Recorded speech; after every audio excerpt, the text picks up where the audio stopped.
Welcome to Project.m4v. I am your host, and today we're going to be interviewing characters from the novel A Stranger in a Strange Land.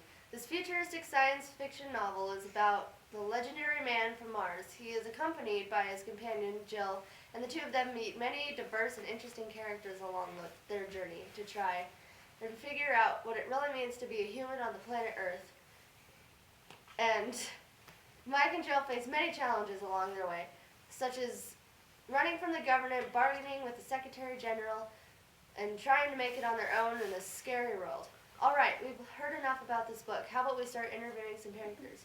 The first two people we will be speaking with are Patricia Paskey and Secretary General Douglas.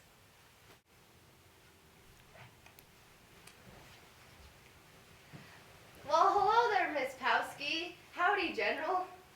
Oh, please, dear, call me Patty. Miss Plasky makes me feel old. Haha, alright. Well, I'm so glad to have the both of you here, and I'm so excited to get your insight on this amazing journey you have endeavored on.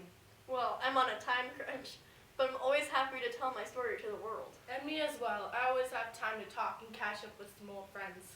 Alright, let's get down to business. So, Douglas, you spent a lot of the book trying to get Mike on your side. Do you want to tell me what this is about? Well, I don't want to be made out as the bad person, Mickey. I was just trying to do what's best for my beloved planet, and if that means taking a bit of money from another planet, such as Mars, to support my people, you better bet that I will do that. Alright, so you're arguing that you were just trying to do what's best and never intended for anyone to get That hurt? would be correct. Alright.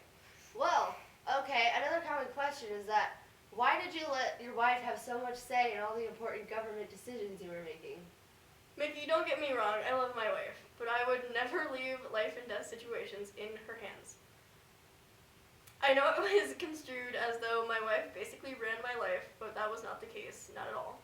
I see. Well, let's move on to Patty. I must admit you were a very controversial character. People either loved your openness or hated the fact that the things you did were so contradictory to your religion. Can you tell me what this is about and why you acted this way? Well, like I said in the book, dear, I think the way our bodies were made is not an accident. We were made to do things that we have the capability to do and the things that make us happy. And if that means makes some people uncomfortable or offended, then they are most certainly missing out. Oh, all right. I can't argue with that. I think a lot of people admire you for that, Patty. Thank you, sweetheart. All right. Well, there's one other thing I wanted to touch on with you, Patty, if that's all right. Well, of course, I'm an open book. Well, I know many people were extremely touched by your life story and your husband's unfortunate death. My question for you is how your husband influenced you and helped you become the person you are today. My husband was the light of my life. He influenced my religion, my happiness, and just altogether my outlook on life. I won't lie, I wasn't always such a good, positive person.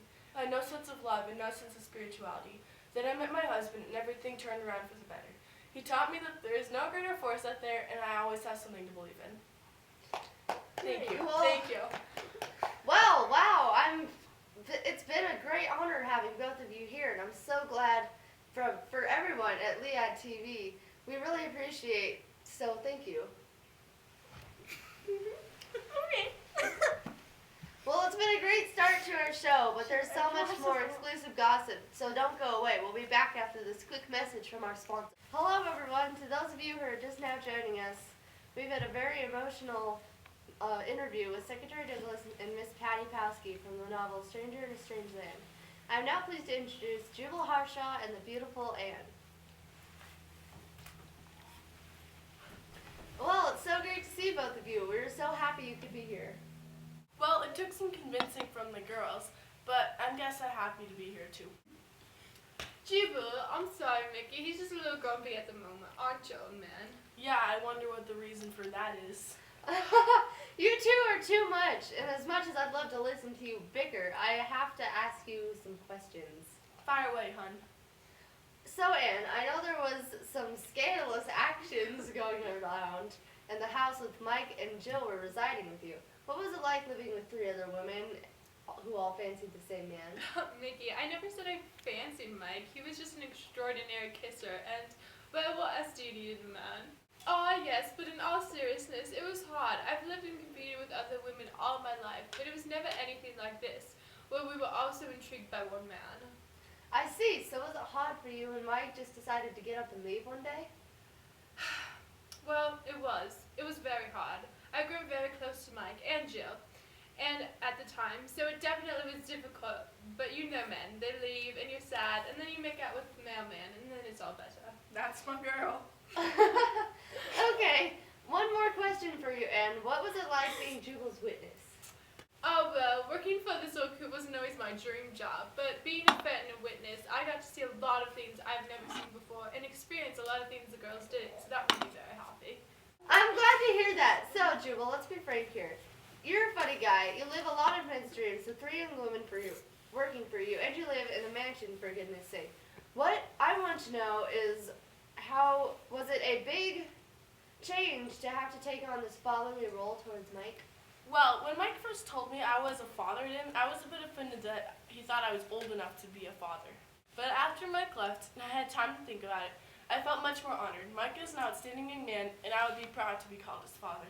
Very good, very good. Another thing I'm sure many people are curious about was what was going through your head when the time the young girl, Jill, pulls into your driveway with the seemingly dead man in her suitcase. And I'm sure you can imagine my surprise when the boy suddenly rose from the dead, when I'm sure he was a goner, and started talking Martian gibberish.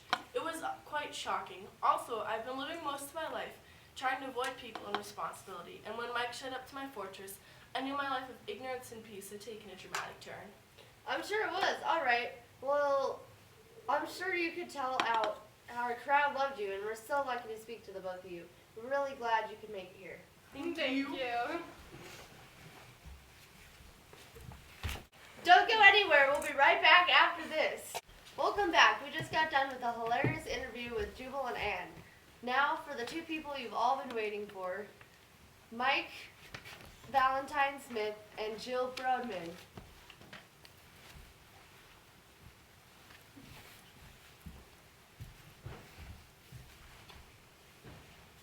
Wow, I must say you 2 are like superstars. So many people have been writing and begging to ask you their questions.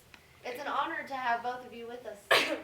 Oh, stop it. It's a pleasure to be here, Mickey. Yes, a great pleasure. So the 2 of you have been through the ringer. Well, you've always had each other's backs, and I find that quite admirable. That's what Water Brothers are for. Very true. Speaking of Water Brothers, I was wondering if you could both elaborate on what the whole Water Brother thing is. What was that like for you, Jill? Well, it was strange for me at first, participating in the ceremony, but after Mike really explained it to me, that it was just a way of growing closer, I was much more enthusiastic about the idea. I see. What does it mean being a Water Brother to you, Mike? As Jill said, it's about closeness, and being water brothers with so many people is new to me, but it makes me feel closer to so many more people. Very nice. Okay, let's get straight down to business. Jill, what was it like after the 2 of you left Jubal's and you were being completely swarmed by the paparazzi? It was hard for sure. I had never had that much attention from the media, and it was really difficult to adjust at first. For both of us, really. But Mike was so good, and we were always there to support each other. That's wonderful. So I'm going to go back to the question that I asked Anne earlier. What was it like living with all those women under one roof? Oh, Mickey, let me tell you something. You have not seen real insanity until you've seen 4 women living under one roof. Yeah, but in all seriousness, I really loved living with the girls. And of course, Mike and Jubal. They were great roommates and great friends. And when we were out on the road, I really did miss them. Well, of course. So I must say your viewpoint on so many things changed fairly dramatically throughout the story. You were considered a more conservative girl with an unbreakable moral, and all of them were suddenly changed. You were much more risky in your beliefs, such as Duke's picture. What influenced you to change your ways? Oh, Mickey, so many things changed my mind. Patty was a big influence on what I thought was right and wrong, and also being in the show in Vegas really taught me to appreciate things rather than hide them. Huh, that's interesting. So I've got a question for Mike. We cannot even come close to comprehending the fear you must have felt when you first came to the planet. Can you tell us about some of the difficulties you came across and what helped you to resolve those problems? The definition of fear is unpleasant emotion caused by the belief that someone or something is dangerous, likely to cause pain, or a threat. When I first came here, I did not believe I was in danger because of my people, while my old people always taught me to trust the unknown and embrace it. And not, in human words, fear it. I thought the amount of wrongness that was occurring between the people on this planet, and I still don't understand why a person could act like that towards another.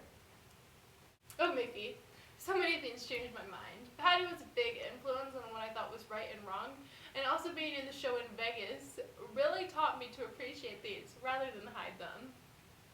Huh, that's interesting. So I've got a question for Mike. We cannot even come close to comprehending the fear you must have felt when you first came to the planet. Can you tell us about some of the difficulties you came across and what helped you to resolve those problems? The definition of fear is unpleasant emotion caused by the belief that someone or something is dangerous, likely to cause pain, or a threat. When I first came here, I did not believe I was in danger because of my people, while my old people always taught me to trust the unknown and embrace it.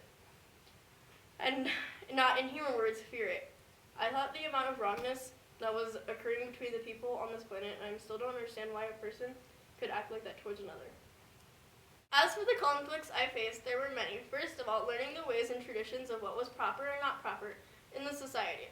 For example, I had no idea that my ability to make objects levitate and disappear was a completely extinct ability and unacceptable.